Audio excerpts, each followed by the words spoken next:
You see how I'm using the threat of submission to get on top. Yeah, 100%.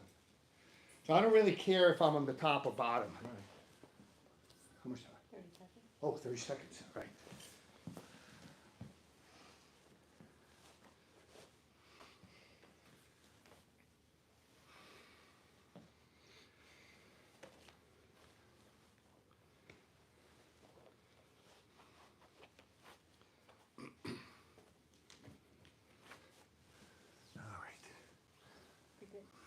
We're live? Yep.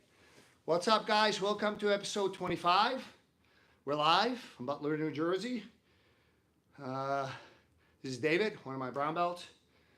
What we're going to do, I have a plan, guys. As you know, I always have a plan. So my plan is to go over plan B.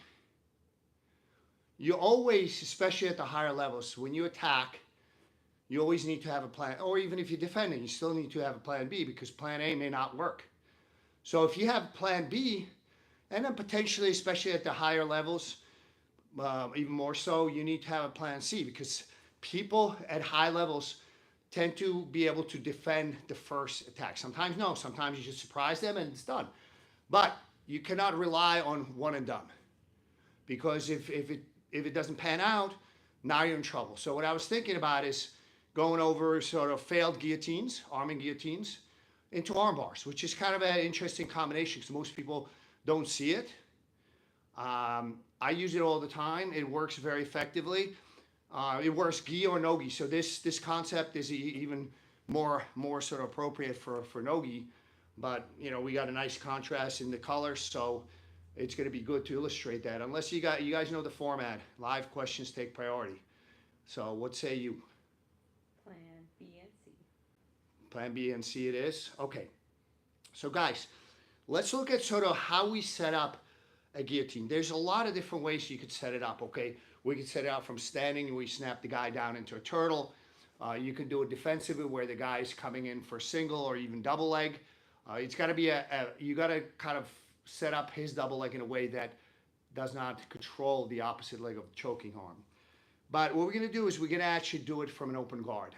That's become one of my go-tos, especially against bigger guys, where you basically sort of start to play open guard on the bottom and you start to grip fights. A lot of times it starts something like this. So we're basically grip fighting and David decides that he basically, as I'm snapping him down, he postures up. As he's posturing up, I frame. And this is very common. So guys, look at this. This is by less than ideal situation, right? My body positioning is not that good, but we talked about sort of a couple of the enhancements, right? So as I'm folding, I'm going into a guillotine, but it turns out this is not a good one. So what I'm looking for, I don't know if you could, Aaliyah, can they see this?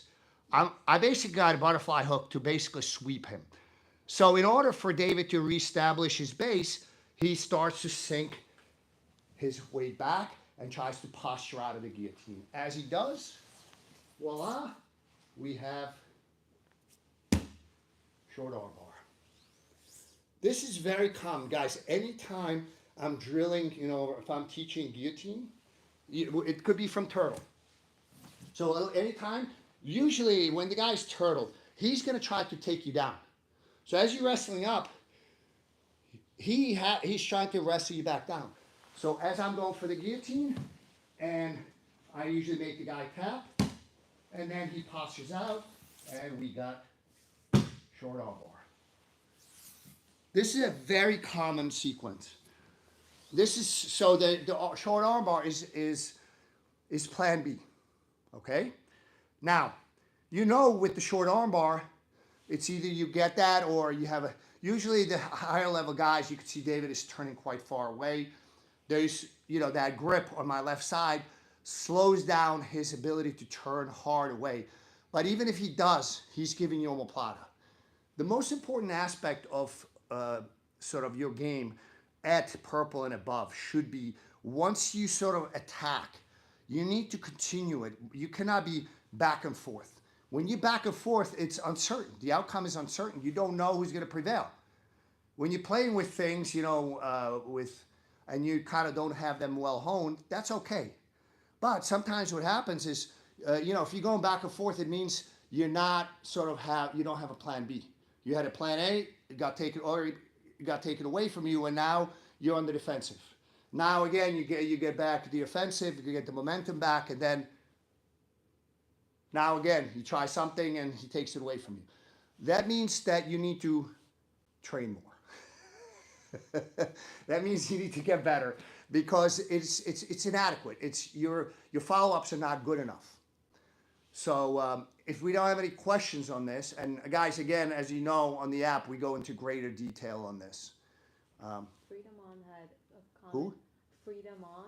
I drill the moves in class, but rarely do I hit it while rolling. What is your take on this? So people have watching, drilling, live rolling. Now that live rolling could be highly intense, where it's almost competition intensity, to sort of like friendly rolling, but there needs to be something in between. Guys, I've trained with the best guys in the world. I'm a big fan of flow rolling. Why? And by the way, they do the same thing. If you're going to go hard, they're going to go hard. But flow rolling, it doesn't mean flopping around and sort of like not going for things. That's not flow rolling. I don't know what that is. There's guys that are like, oh, no, flow rolling sucks. Yeah, I know, because you train 3 times a week, and frankly, you're mediocre, whatever belt you are. I know, because I know those guys. I've trained with them. The guys that are really good is they kind of, with the right people, have that intermediate thing, which is called flow rolling. You could be going fast, but this is the time when you hone your precision. That's in between drilling and live rolling. That sort of allows you to sort of see their reaction, where you maybe realize you might be doing it wrong or not quite precisely enough, and you need to modify it. Or you might be doing it wrong, and you have to be like, okay, I gotta do this. But you need to do this with good partners. Number one is you can be going fast, but it needs to be precise. Flow rolling is precision. When it's not you don't go for submission. Yes, you go for submissions, but you catch and release. So say if I do this, right? We're doing this. I snap David down. He comes down after me. I put the short armbar on him. I finish him, right? But now I release him, whatever. Yes, this is flow rolling, which allows me to go to the next step. What's going to be next step? This is omoplata is the next step. And the next step after that would be for him to roll. So you need to have those those plans, and that flow rolling, for lack of a better term, it's basically rolling with lower intensity with the right training partners to make your game precise. And I think that's what a lot of people lack. And a lot of times they give up on viable techniques. And what I mean by viable technique, it's a good technique that should fit into your game based on where you are in today's development, but people give up on it because it's not working for them immediately in the rolling. You need that intermediate steps. Just like when they make a car, right? When, if you're looking at a car development, right? First, somebody draws it on a piece of paper. Then they make a clay model. Then they actually make a basic model, and they send it out into the real world to do some testing, driving, then goes back into, tweaking and so forth. That's flow rolling. That is critical to your development of your game. You can't just go from, okay, here's a clay model, go into production, and then the thing starts to fall apart as soon as it hits the showrooms. It's very important. With the flow roll, would one person always be just offense? Or No. It's here's how I take it. So if I'm going with, I try to match. So if I'm going with somebody that's half my size, would that be a child? Probably. You get the point. If it's somebody significantly smaller, what I'll do is I kind of, if I'm stronger than they are, bigger, I try to put that on the shelf. So I try to match sort of their size. So if they start to get grips that I think, if those grips were in a body of 160 pound male, that would actually work. So then I go with it. Okay, this under normal circumstances would work for them. And therefore I need to react, not just like, okay, I'm stronger, I'm just gonna rip out. That means then you're not really improving your game.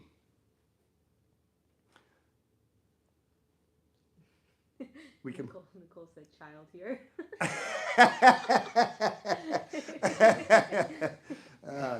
Yeah, I know. We already got it. We're out of time. Yeah. So guys, if you, yeah, we're out of time. What I want to do is go plan B on the other side, which is very important. Is that it actually puts you into an armbar. So the concept was failed guillotine to armbar. I have an armbar on my right side as well as the left side. If you don't have the app, I think you get 3 free days. Yes. Guys, go on. If this is a topic that interests you, get the 3 free days on the app. You can check it out because I want to go to the three free. Say that fast. 3 free days on the app. Guys, I will see you next week. Yes. Before we go, just Adolfo wants to give a shout out. I've been rewatching Fox's Armbar instructional, and I'm just blown away with how amazing it is. I'm learning new stuff on the rewatch. Thank you, Adolfo. Guys, that is something, by the way, this is one of them, I got to ask, I just did a camping check. It was a lot of fun, by the way.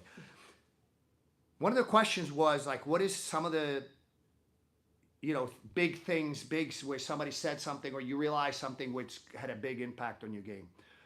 And, people want to hear like, some sort of a concept that's like, wow. And they apply it tomorrow. That's quite contrary. What I realized that sometimes things, I play around with it and it doesn't quite work. Maybe it just doesn't fit my game right now. Maybe I'm not doing it quite right. Maybe I don't quite understand it. I think I have a little bit of ADHD, OCD, or something of that nature, where a lot of times I don't, like if I'm inverted, I'm like, okay, is this left arm or right arm? I do things, I've developed intuition now after training all these years, but I'm not a sort of natural, I'm not a natural at this. But one of the things I realized is like, okay, I need to put it on the shelf. I need to sort of just put it in the back of my head and just, same thing with the armbar. By the way, all my Fanatics DVDs, they're all bestsellers. And they either have, 2 of them have 4.9 stars and 2 of them have 5 stars. So yeah, there's stuff that you may not be able to fit into your game because you're not ready for it. And then a year later, you rewatch it, it's like, okay, now you can absorb some of the other things. So I appreciate that, Adolfo, and I hope all is well. I'll talk to you soon. Guys, we'll see you on the app side.